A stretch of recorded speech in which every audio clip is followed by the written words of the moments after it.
Good morning. Happy Labor Day. And I suppose you have labor planned for you. Like right now, I'm working for MDL and taking care of things, and I have some personal things I need to get taken care of, like pick tomatoes and pick apples from our backyard, and a few other things to take care of. We have a peach tree, and the peaches are starting to ripen, so I need to prop up some branches on the peach tree. But anyway, we are now in week 4. Can you believe that? Wow. This week, we will read some more chapters in Myers, chapters 4 to 7. And I know that some of you have really reacted to some of the things that Myers said. I think that what he is saying is this, is that too many churches think that if we simply have a small group ministry, all belonging is taken care of. We're going to investigate this week more about his concept of the need to belong on a public level, a social level, a personal level, and an intimate level. And you'll notice the characteristics of each of those groups. Then you're going to prepare a chart, and the directions are very clear in the assignment directions that you're going to list 10 rooms, 10 areas, and if you don't have 10 in your church, make up some virtual ones and describe what you see would happen in those. And then the kinds of belonging. Now, notice that was a word that is plural. For instance, at the church where I preached yesterday, there was socializing. There was a public sense that you can just say hi and how you doing today and that sort of thing. There was a socializing kind of thing. And then some conversations that I heard were personal. Now, intimate, I didn't sense that. But in that sanctuary, those 3 took place.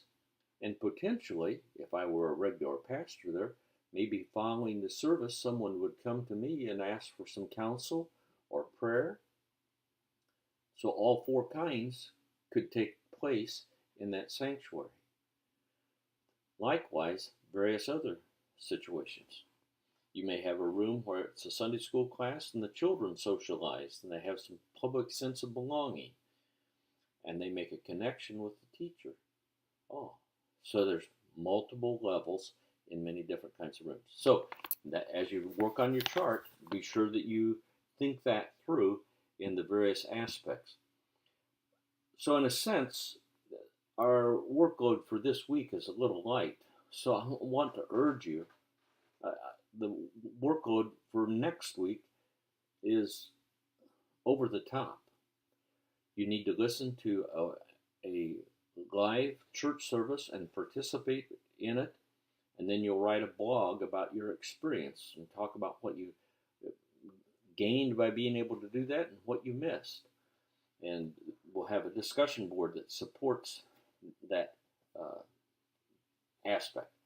And then you have a small church ministry avenue, and you have a demographic studies. And again, on the demographics, it's not Chicago, it's the area where you live. I live in a town of 135,000. It's Bloomington, Normal, Illinois. 2 towns that you don't know which town you're in most of the time.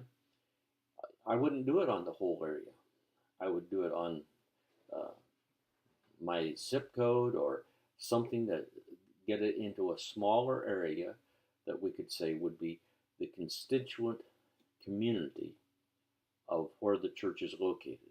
Now, I'm about 5-10 miles from the church, and so in a sense, I probably wouldn't have the data from my community in there, but I would have it for the community where the church is located. So that's, you have to do that. You can get the data off of the internet in a number of different ways. There's some directions there. I'd get started on that if I were you, so that you can fulfill the requirements that Assignment 5 explains.